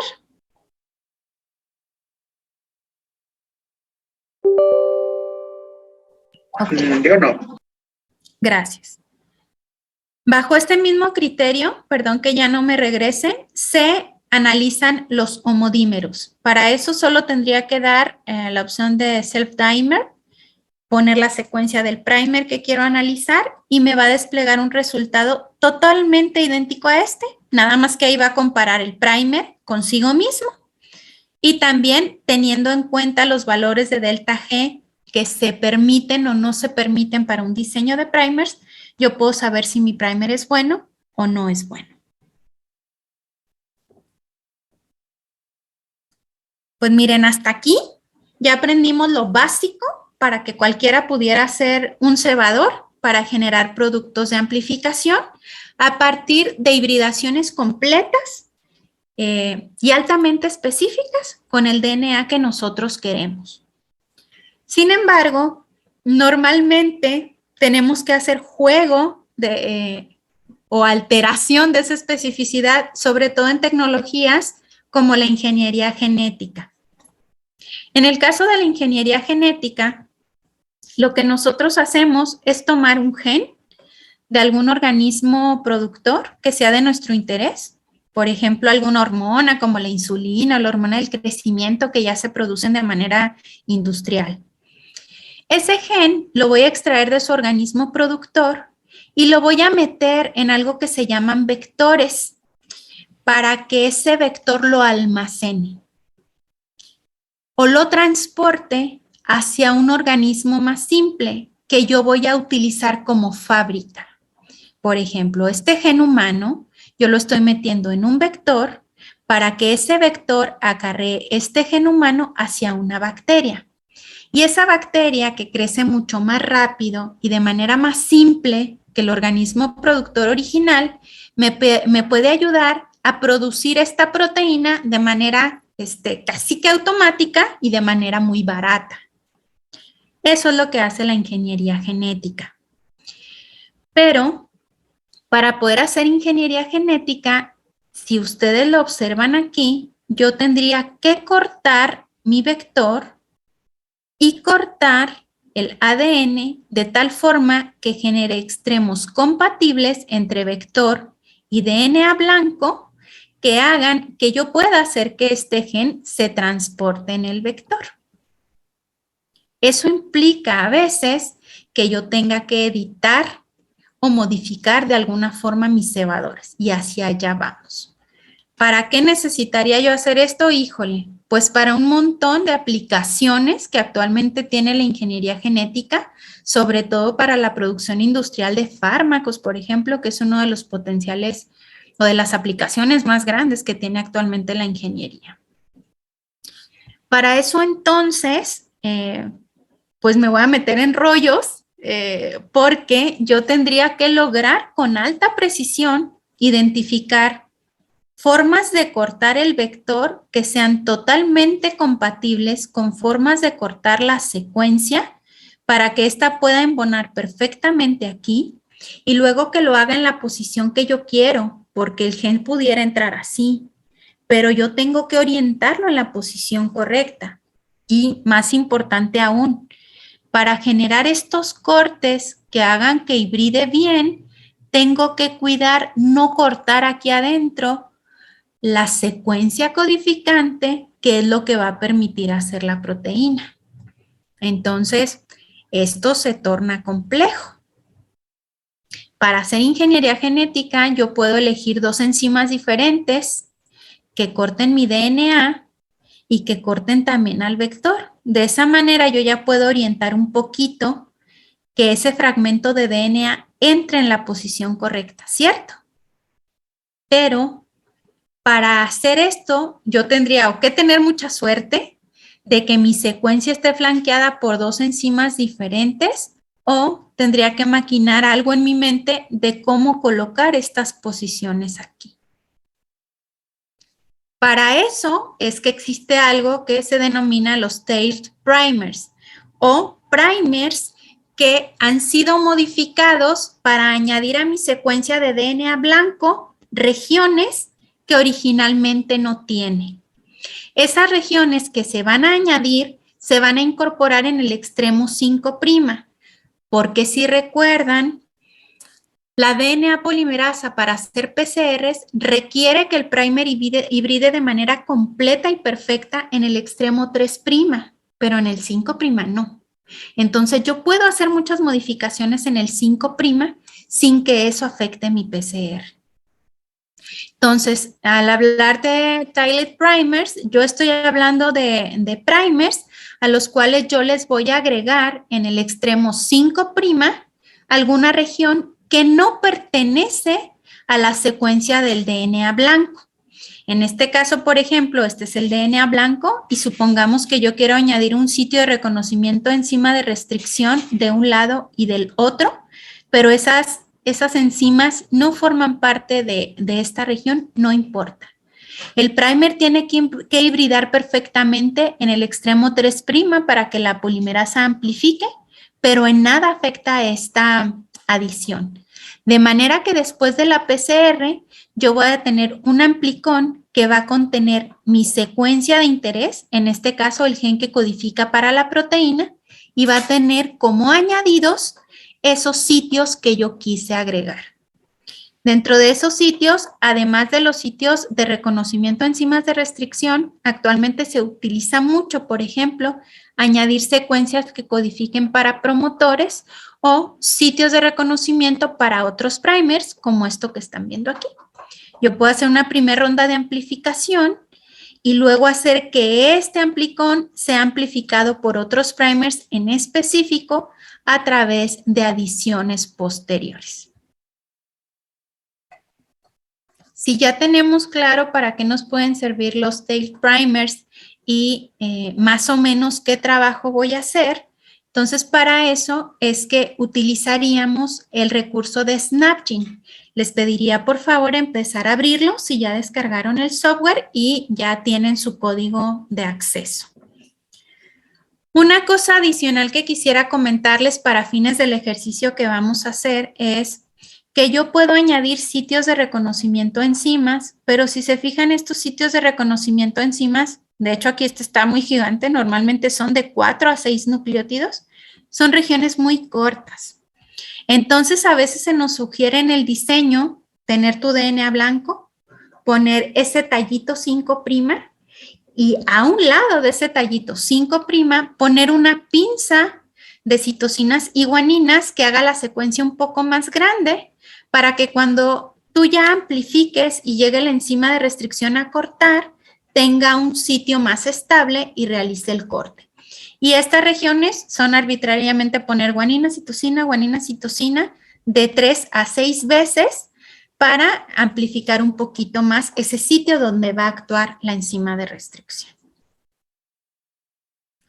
Bueno, entonces empecemos con el ejercicio 3, que es el más rápido de todos, y espero aventarme en estos 10 minutitos que nos quedan de taller.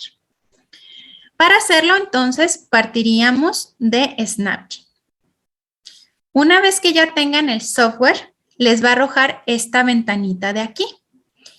Lo que nosotros le vamos a indicar al software es que lo vamos a alimentar con una nueva secuencia que es la que va a analizar. Por ende, le damos clic ahí. Les pediría copiar la secuencia del CDS del gen de la MSRA para poderlo copiar aquí. Entonces, lo vamos a pegar. Aquí ya estoy corroborando que empieza con un codón de inicio. Sí copié bien. Y lo siguiente es, le estoy indicando que es DNA porque está en lenguaje usando timinas y no uracilos. Y lo siguiente que le voy a decir es que mi DNA es lineal. ¿Por qué sé que es lineal? Bueno, pues porque es de un genoma eucarionte. Aquí donde dice file name, pues nada más pongo el nombre con el que quiera yo bautizar a mi secuencia y la plataforma me va a detectar la longitud de nucleótidos que yo le estoy dando. Acto seguido, le doy clic en la opción OK. Una vez que di OK, me va a aparecer primero una especie de mapa, que es una línea recta donde se indican varios sitios de reconocimiento de enzimas de restricción. Para este ejercicio, la opción mapa no me sirve. Así que aquí mismo en el extremo inferior izquierdo me voy a saltear a la segunda pestaña, que es la que me da la opción de sequence o secuencia, y le doy clic. Cuando yo le doy clic a la opción de sequence, me va a arrojar directamente la secuencia nucleotídica que yo metí. Una vez que hago eso, yo voy a empezar a seleccionar la región donde quiero que se posicione mi primer. En este caso, yo empecé a seleccionar desde el nucleótido 1 y hasta el 16. Conforme ustedes empiecen a deslizarse en la plataforma, se van a dar cuenta que conforme añadan bases, les va a ir indicando la TM de la región que ustedes están presentando. Yo vi que al seleccionar estas 16 bases, la TM ya estaba dentro de rango. Entonces, para mí, esa selección ya estuvo bien para empezar a diseñar el primer.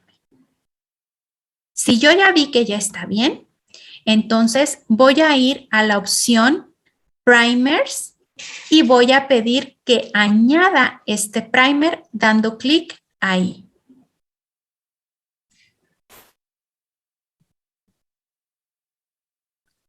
Una vez que hago eso, la plataforma me dice, de las 2 cadenas de DNA que vas a trabajar, ¿con cuál quieres que yo me quede para hacer tu primer? Y como voy a hacer el primer sentido primero, le voy a decir que agarre la cadena de arriba. Le doy clic y me dice, muy bien, ya agarré la cadena de arriba y efectivamente tu primer sentido es igualito en secuencia, como debe de ser. ¿Quieres hacer algo más? Me está reportando aquí la secuencia que yo metí. Le voy a decir que sí. Yo quiero hacer un tail primer. Por ende, tengo que meter una inserción. Así que doy clic en la pestaña Inserciones. Una vez que doy clic en esa pestaña, me van a aparecer varias opciones. Snapgene me permite insertar varias cosas. De todas esas cosas, de acuerdo al ejercicio que yo les di, vamos a tratar de meter esta secuencia en un vector que fue digerido por un extremo con BAM-H1 y por otro extremo con HindD3. Por ende, nuestro primer cebador debería de tener en su extremo 5' el sitio de reconocimiento para BAM-H1. Entonces, solo le voy a dar clic aquí a la flecha y voy a buscar BAM-H1. Cuando la encuentre, aquí me va a colocar la secuencia que corresponde al sitio de reconocimiento para esa enzima y ya que corrobore que lo haya hecho, le voy a pedir por favor que lo inserte en mi primer. Lo que va a hacer la plataforma es que me va a ampliar la longitud de mi primer. Si recuerdan, antes era de 16 nucleótidos, pero como ahora ya insertó los 6 nucleótidos que corresponden al sitio de reconocimiento para BAM-H1, este ya se extendió hasta 22. Me está indicando el contenido de GC, el cual es correcto. Y viendo que ya todo está bien, le voy a dar clic en que añada el primer. Si somos observadores, la ATM no varió y esa ATM no está variando porque esta región que yo estoy añadiendo en unas primeras rondas de amplificación no va a hibridar con el blanco. Es una secuencia extra que yo estoy pegando. Por eso es que la ATM no se ve modificada. ¿Ok? Doy la opción de añadir primer a mi templado y lo que observaría es esto. Ahora vamos a repetir este mismo proceso con el primer antisentido. Entonces, básicamente sería colocarme al final de la secuencia, indicarle más o menos dónde están o dónde quiero yo que se peguen los cebadores, cuidando las TMs. Una vez que ya lo hice, le voy a dar opción en añadir primer y le voy a indicar que en este caso, como ya estoy con el primer reverso, me elija la cadena de abajo. Ahora que ya lo hizo, le voy a pedir que también haga inserciones. Y en este caso de inserciones, lo que le solicitaré es que añada el sitio de reconocimiento para HindD3. Me va a mostrar ese sitio de reconocimiento y le voy a pedir que lo inserte. Ya que lo insertó, me va a añadir las bases correspondientes, que en este caso son únicamente 4. Veo que todo está bien, veo que la TM es adecuada porque difiere en pocos grados al primer anterior, está difiriendo en menos de 5 y le digo que lo añada a mi templado. Puedo observar que ya se añadió el cebador como yo quería. Y ahora solo hay que verificar que realmente esos primers vayan a amplificar. Para eso, en el menú principal, dentro de la ventanita Actions, le voy a pedir PCR, es decir, que me haga una PCR in silico. Ya que está ahí, me va a mostrar esta ventana. Me va a mostrar mi secuencia, me va a indicar en esa secuencia dónde puse yo que se pegara el primer sentido y el antisentido y me va a decir, dime qué primer te pongo en cada uno. Entonces yo le voy a decir, como primer 1 o primer sentido, ponme al que yo le puse ese mismo nombre, primer 1. Y lo va a añadir. Y aquí me va a marcar el sitio de reconocimiento enzimas, que es lo que no hibrida con la secuencia y por eso está en rojo, y todo lo que hibrida perfectamente con mi secuencia. Doy clic ahora para el primer 2 y elijo el que yo generé como primer antisentido.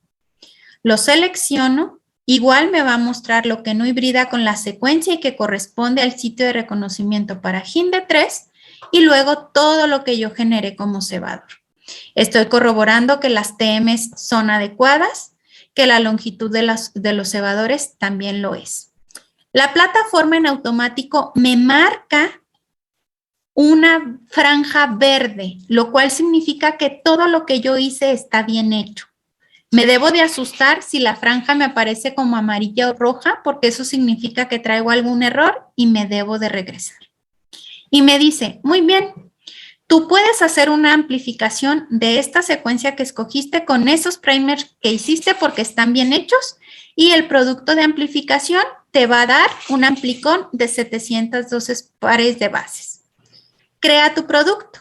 Aquí si tú quieres le puedes poner el nombre que quieras y si no por default te pone el nombre de que es un amplificado. Y lo siguiente ya nada más es decirle que te haga una PCR.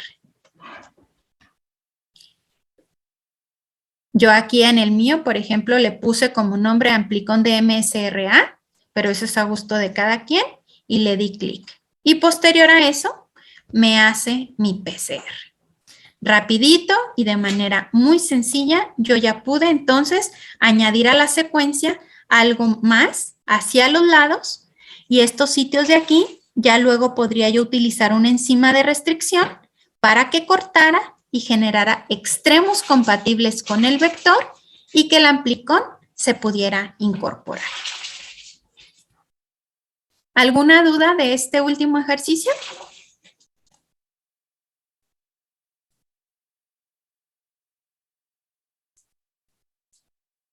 Pues miren, si no hay ninguna duda, por mi parte ha sido todo. Ha sido un placer compartir un poquito de diseño de primers. La verdad es que vimos cosas muy sencillas, pero muy útiles. 2 horas jamás será suficiente para analizar secuencias y diseñar cebadores, pero creo que al menos se llevan lo más importante pues de esta tarea que para los que hacemos biología molecular es bastante divertida y bastante útil. Les comparto mi contacto por si de manera individual quisieran contactarme o hacerme alguna consulta. Les recuerdo mi nombre, soy Cintia González, soy profesora del Tecnológico de Monterrey de Campus Chihuahua y pues ha sido un placer haber sido invitada por todos ustedes para impartir este taller. Muchísimas gracias.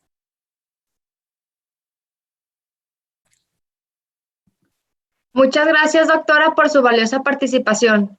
Ahora daremos espacio para preguntas que estuvieron realizando a través de la plataforma Slido.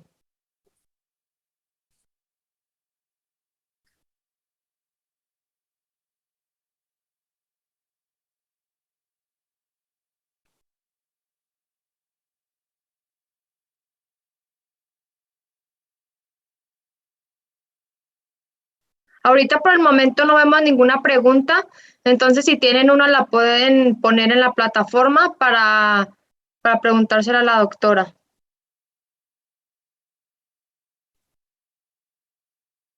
Dicen que cuando no hay preguntas o explicaste muy bien o no te entendieron nada. Espero que sea la primera. Sí, esperemos que sí, doctora.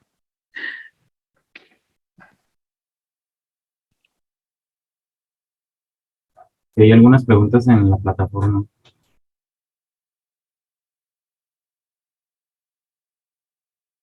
Perdón, no escuché muy bien.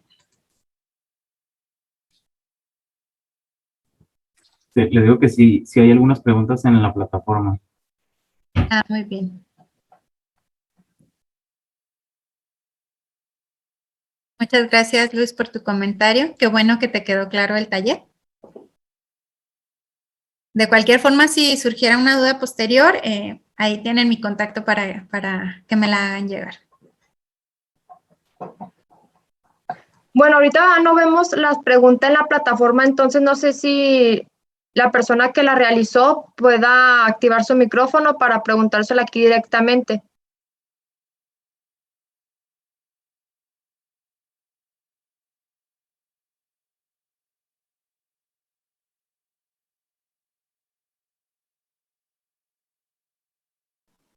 Sí, hay 3 preguntas en la plataforma.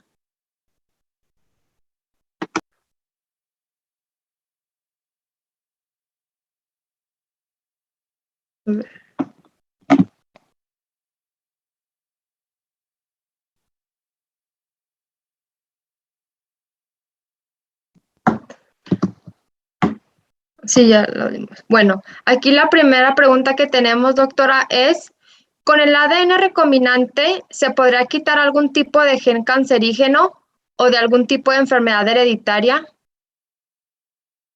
Existen algunas tecnologías que nos permiten editar genes justamente para hacer corrección de alguna mutación responsable de enfermedades. Entre algunas de esas tecnologías podemos mencionar CRISPR-Cas9, que es la que como que está más en moda, y a través de ella y a través de otros recursos también podemos hacer algo que se llama mutagénesis dirigida y justamente hacer lo que comenta.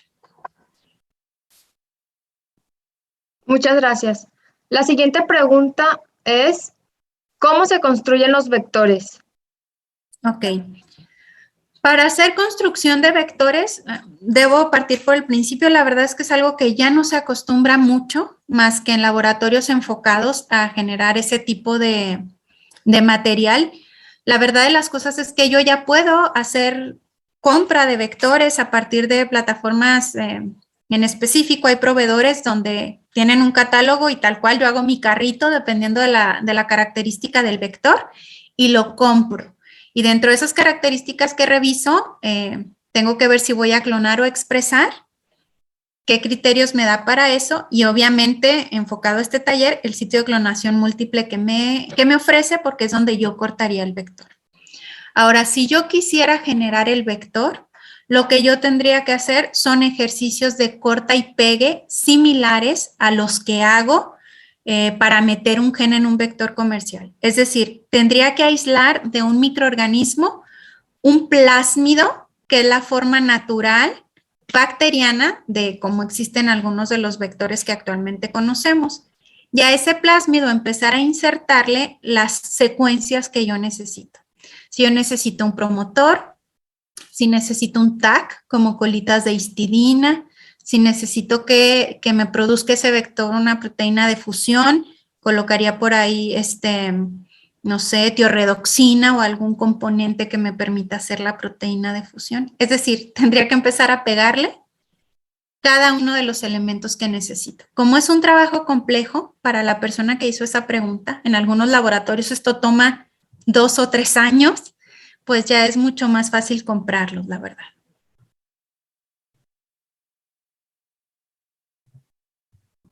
Muchas gracias. Y enseguida le preguntamos la última, es, ¿qué tan común es utilizar este tipo de herramientas en la industria? Es algo muy común, sin embargo, no diré que es de todos los días. Generar las construcciones genéticas es el primer paso para después escalar a la macroproducción. Entonces, a lo que voy es el paso medular para la generación de proteínas recombinantes, por ejemplo, que se producen en el área médica, en el área farmacológica, en el área incluso alimenticia. El primer paso es generar el recombinante que va a dar lugar a que tu biofábrica, que es un microorganismo, pueda producir ese material, pero una vez que ya hiciste la construcción y ya se insertó en la bacteria, ya lo siguiente nada más es la bioproducción del compuesto. Meterlo esto en un bioreactor y que se produzca a gran escala el producto. Pero echándole porras a lo que yo hago, pues es el primer paso y sin ese paso no ocurre nada. Muchas gracias, doctora. Aquí nos llegó una última pregunta, que es, ¿éticamente se permite realizar recombinación de ADN? ¿Sí? Ahora hay que tener claro en qué organismos vas a hacer la recombinación. Cuando hacemos este tipo de recombinación para bioproducción, es algo totalmente válido. Ya hay cepas incluso aceptadas para establecer calidad u ofrecer calidad en áreas como el área médica. Hay ciertas levaduras o ciertas bacterias estándar u oro ya validadas para hacer producto de biofármacos y donde sí hay ciertas restricciones en la generación de DNA recombinante es con organismos evolucionados como humanos o como animales. Ahí sí trabajamos con un poquito más de reservas. Luis Ordaz Excelente, muchas gracias. Gracias. Luis Ordaz colocó una pregunta en el chat. Si te parece, me permito dar lectura. Sí, claro. Adelante. Luis Ordaz comenta, ¿cómo se validan estos resultados de software a nivel de laboratorio o viceversa? Muy bien, Luis. Dando respuesta a tu pregunta, siempre partimos del análisis computacional primero o del diseño a nivel informático primero. Una vez que yo ya generé por biocómputo mis cebadores y obtuve los que pareciera son los mejores, los mando sintetizar con algún proveedor o alguna casa comercial y yo los recibo en el laboratorio. Una vez que los recibo, yo monto la PCR para ver si estos primers fueron adecuados. Y tengo que hacer varias cosas que se llaman cinéticas de amplificación. En esas cinéticas de amplificación tengo que encontrar la cantidad adecuada de componentes de la PCR que me van a permitir que esos primers amplifiquen lo que yo quiero y también tengo que buscar la temperatura de alineamiento óptima para hacerlo. Para eso se llama algo que se denominan gradientes, donde yo varío varias cosas y te doy un ejemplo. Uno de los reactivos que más analizamos para ver dónde se obtiene un mejor amplicón es el cloruro de magnesio. Y entonces hago gradientes de cloruro de magnesio, donde genero varias reacciones de PCR, variando en cada una de ellas la concentración, desde 1.5 milimolar hasta 3 milimolar del magnesio, por ejemplo, para ver a qué concentración me da un amplicón más bonito. En cuanto a temperaturas de alineamiento, dadas las TMs de mi primer, también puedo establecer rangos de temperaturas de alineamiento y decir, por ejemplo, yo voy a hacer un gradiente de amplificación de 55 grados a 62. Y entonces genero varias reacciones de PCR donde a cada una de ellas las voy a someter a temperaturas de alineamiento diferentes. Analizo los resultados y veo cuál condición o cuál temperatura de alineamiento fue la más adecuada. Y así yo ya puedo establecer de manera experimental bajo qué condiciones esos primers que yo diseñé por computadora me generan el amplicón de la manera más limpia, más específica que yo necesito.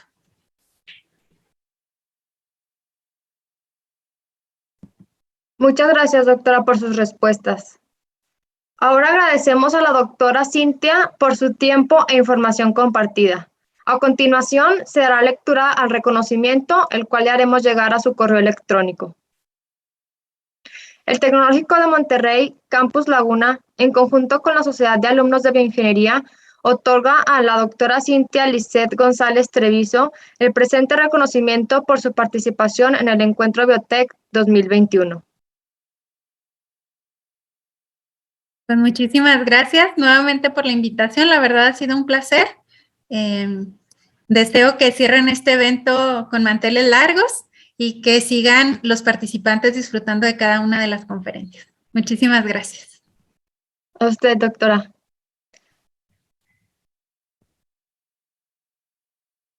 Para cerrar, les pedimos de favor a los asistentes contestar la siguiente encuesta para retroalimentación y registrar su asistencia para el reconocimiento del encuentro.